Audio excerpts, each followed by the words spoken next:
I mean, we've all been there, right? Your internet's terrible and nobody believes you. Your loved ones don't believe you. Your pets don't believe you. The guy up the street wants to know why you're knocking on his door at 9 o'clock at night. What? Huh? Your friends on Facebook, they say they care, but they don't. And worst of all, your internet service provider doesn't believe you. That sucks, man.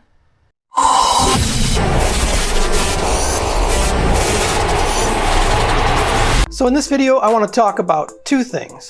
The first thing we're going to talk about is the thing pretty much everybody knows, is to go to a speed test website and test your speed. The second thing I'm going to talk about is a free little tip for you. Well, I got a tip for you. This tip will help you understand better how your real-time communications are doing.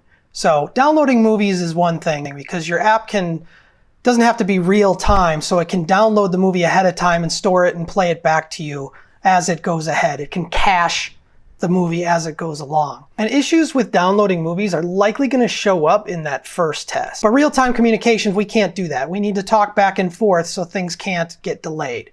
So the second tip will show you a couple things. It'll show you this thing called delay, another thing called jitter, which is the change in delay, and another thing called dropped packets. Oh, that's hard technical stuff. Once you see them, it's not that bad. And you don't have to remember the words, you just kind of have to understand what's happening. All right, so let's go to the screen share and let's talk about some of this stuff. Whoa, whoa, whoa there, transition fella. Hang on one second, I got one more thing. If you're the impatient type, make sure to check out the bookmarks in the description below. That'll allow you to skip around in this video. That way you don't have to watch the whole thing if it gets too boring. All right, let's get going. Here we go. So here we are over on my desktop, and I am currently running speedtest.net, and this is the tool on the inside all of this amazing amount of advertising that they actually got on this page. And you can see it's finishing up and showing me a graph of how it's doing over time. So I'm supposed to get from my internet service provider, I know what I'm paying to get, and I'm paying to get 25 megabits per second down and 2 megabits per second up. So according to this, I'm doing pretty well. And the graphs show me that over time, it did very well on the download, and the upload was a little shaky, but stayed pretty consistent around the 2 megabits per second mark. Now, you need to know what you're supposed to get. Anything more than 10 megabits per second download is good for real-time communication. And you're going to need at least 1 or 2 megabits per second upload for stuff like Zoom with video. If it's just audio, around 1 meg is good too. But this is not the whole story. There is more that could be going on that wouldn't show up in here. So that's why we need the second test that I'm going to show you next. All right, let's take a look at the second test, and that's the ping test. And this is the big one for real-time communications. So here is the second test. I am going to click on the start button on the bottom left of Windows 10 there, and I'm going to type CMD, which is going to pull up this command prompt, which I'm going to click on. And that's going to open up this window here. And I'll make it a little bigger so you can see it. And I'm simply going to type ping, P-I-N-G, and then a website that I know that's very responsive, and I know Google's going to be responsive, so www.google.com. And then I'm going to add a -T at the end, and that -T just says, just do this thing forever. And so it's going to start doing some stuff, and you'll see it says it's pinging Google, and it's getting replies. And notice that my replies are pretty consistent, around 24, 25 milliseconds. Some are going up to 35. There's one at 52, 62 here. But for the most part, it's around 25 milliseconds. So I'm very consistent, which means the change between each one is not too bad. Now here I had one that was 25 and then became 73. So that's a big change, and that's going to cause what's called jitter, which is going to cause audio and video issues a little bit. But you can see it's not happening a ton, and that 75 really isn't that big of a number. If it was up to like 200, 300, that's when we start having really bad problems, and I'll show that in another screen share. And you'll also see that I'm not dropping any packets right now. There was a 152, that's not good either. So that might have caused a quick little hiccup in a real-time communication. You know, if I was talking to somebody or doing video, you might have seen my video go JPEG for a quick second, or my voice might have just broken up for a second. But overall, I'm pretty consistent, doing pretty well. So this would be a decent phone call that I would be having right now, or a decent Zoom session. Those were examples of tests that did well, both the first test and the second test. Now let's take a look at the situation where the first test looks good, but then the ping test, the second test, shows where the issues really are.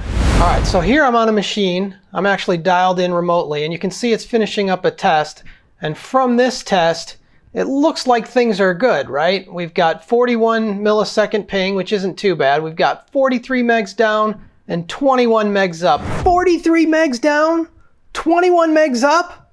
I mean, we should be way beyond what we need, right? I said we needed 10 megs down, 2 megs up. Really, we only need 2 megs down, 2 megs up for a good Zoom call. And we're way past that. We're at 43 and 21. We're almost at 10 times what we need. Well, that's the issue with this test, and this is why nobody's believing you, and why your neighbor's telling you to go home. Because it's just an average. We need to look at something more intricate. So let's take a look at the ping test in this same situation and see what shows up when we're looking at something with a little more detail and not just an overall average. All right, so here we are. I'm going to type ping, and this time I'm typing 1.1.1.1, which is basically another server that's just as fast as Google. Put the -T on there to keep going, and check out these times we're getting here. I'm getting 83 milliseconds, 82, 100, so change from 26 to 100 is huge. That's jitter. That's going to cause issues with the audio. I've got 112, 112, so I'm consistently over 100 a lot of the time, which is what consistent means. And then there, I just had a request timeout, so that packet got dropped, so that audio didn't even get through. So, I mean, this wouldn't be an absolutely horrific call because it's not, we're timing out on every other one, but the delay is high, the change between the two is troublesome, and we're getting request timed out right there. So this is going to be just a phone call that's going to have some issues. Either a Zoom call, your video is going to break up, or your audio is going to break up. There's another one. So I would have just gone out for like a second there. You would have lost me in what I was saying, and you would have been annoyed because you didn't know what I was talking about. So there it is. You saw two different situations. The first one looked good. We had a good overall speed test, and we had a good ping test. The second situation, we had a good overall average test, speed test, but when we looked at the ping test and started looking more closely at things, we saw that there was a lot of delay and a lot of dropped packets. Those request times out are where you're going to start breaking up. And that delay, if it gets high enough, is going to cause you to break up too, because it's just going to drop the packets anyway, because it can't do anything with the audio if it comes in too late. So as far as downloading a movie goes, on that second instance that we were doing the tests, you might not even notice a problem because that speed connection was so fast that it can download a 2-hour movie in probably about 5, 10, 15 minutes. So if there's lost packets and it takes 20 minutes instead of 15 minutes, it doesn't matter, because by the time you get to that point in the video, it's already pretty much downloaded. The service has already cached it on your computer. So you're not really going to notice it. It's the real-time communications where that stuff starts to show up. 100 millisecond delay is starting to get noticeable, and drop packets, request time, which are signified by that request timeout, that really shows that you're having issues. So if you're getting a lot of request timeouts, you're probably going to have a terrible Zoom or phone call. And that doesn't show up in that overall average speed test.